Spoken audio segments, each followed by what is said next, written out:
Okay, I noticed some unusual action in KLA around 2:40 this afternoon, and then I flipped over to check some other semiconductor, and I saw Lam Research was popping as well.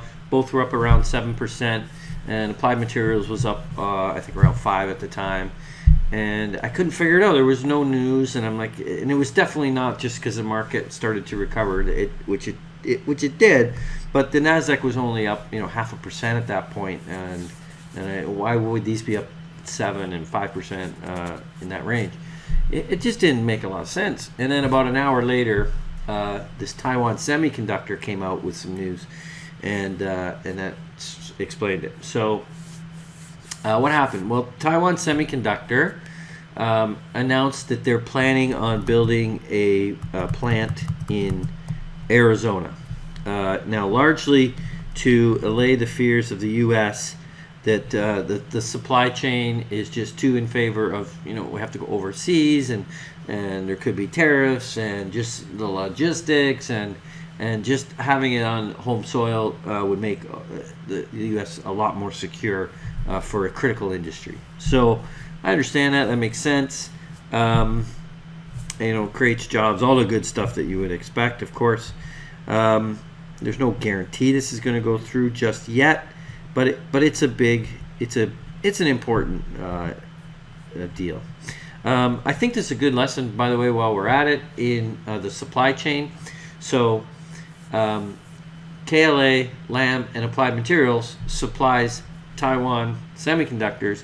Taiwan Semiconductors is one of the largest and most advanced maker of chips for other companies. Its factories are located in Taiwan, of course, and produce components for Apple, Qualcomm, NVIDIA, Advanced Micro, Huawei, and it's a huge component in many electronic devices and smartphones, laptops, servers, all that stuff. So it is an important company worldwide. Putting a plant in Arizona is a big deal. Applied Materials, KLA, and Lam would all benefit from it. And by the way, in our models, we own, I don't know if we own all three, but we have at some point. And just because of COVID, we had to switch it around a little bit. But all three of these are fabulous companies. And other than COVID, we would have been invested in all of them. And I think we own just Lam and KLA at the moment. But nothing wrong with Applied Materials. But let's start first with Taiwan Semi itself. And like I said, this is an interesting lesson in the supply chain of where the money really flows and who's got the control. And to me, if I look at it, say Taiwan Semi is kind of a price taker and not a price maker, because here's the rate of return. The history of it is 8s, 9s, all the way down to 4, up to 10, anywhere between 4 and 10% return on invested capital. So they're a cog in the chain, an important cog, but they're not able to they don't have the control over the price, right? And I think that'll become clear when we look at the other ones. I think I'll go to Applied Materials because I do like I said, I like all three of them, but my least favorite would be Applied Materials. And you can see immediately the return on invested capital is much higher. Generally speaking, there's a few years where it wasn't, but recently it's been actually really good, 23%. It has slipped down to 16% recently. That's the blue is the trailing 4 quarters. The whole industry was actually slipping a little bit as we were finishing off kind of 4G and moving to 5G. There's just a bit of almost more of a logistics thing, like a timing thing of clearing out the 4G inventory, making way for 5G inventory.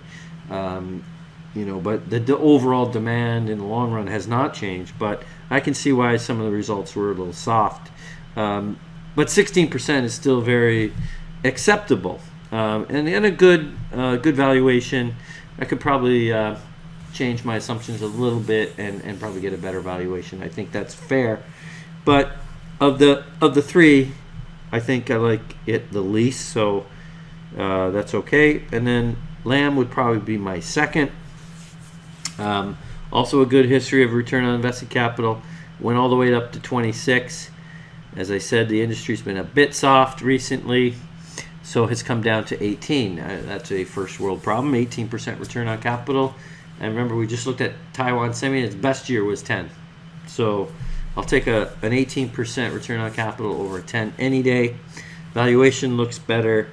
You can see who has the control in the supply chain of the price, right? The pricing power is really in these guys who are I think, in my opinion, the real science behind semiconductors, and the ones that supply the equipment that makes the semiconductors. So, the real getting down to the nitty-gritty of the nanometers and measuring and making sure everything's done properly and cut properly. This is the real science, is the LAMs, the Applied Materials, and KLA. Okay. Last but not least, my favorite is KLA, and it is literally my favorite in all of the semis. And I think you can see why immediately. The return on invested capital has just been climbing for 6 years, it looks like, about there, and earning 25% return. That's after the March quarter, which is actually their Q3. I cannot ask for anything better. The whole industry's been rolling over a little bit, as I said, as the move from the 4G to 5G, yet somehow or another, KLA's been able to keep producing better returns. It's unbelievable. This is a great company, just fantastic. Great balance sheet. I can't say enough. All right, just wrap up here. Let's get back to our main screen here. I can figure that out. I'm sure I can. There we go.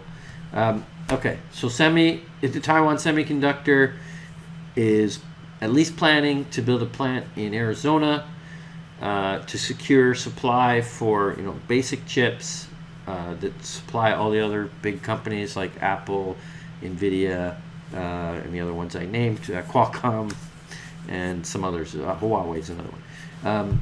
But who helps Taiwan Semiconductor? It's the KLA, the LAM, the Applied Materials, all benefiting today. That's the story. My personal favorite is KLA. My second is LAM. My third is Applied. And actually, I probably wouldn't buy Taiwan Semiconductor. Only a 10% return on capital there.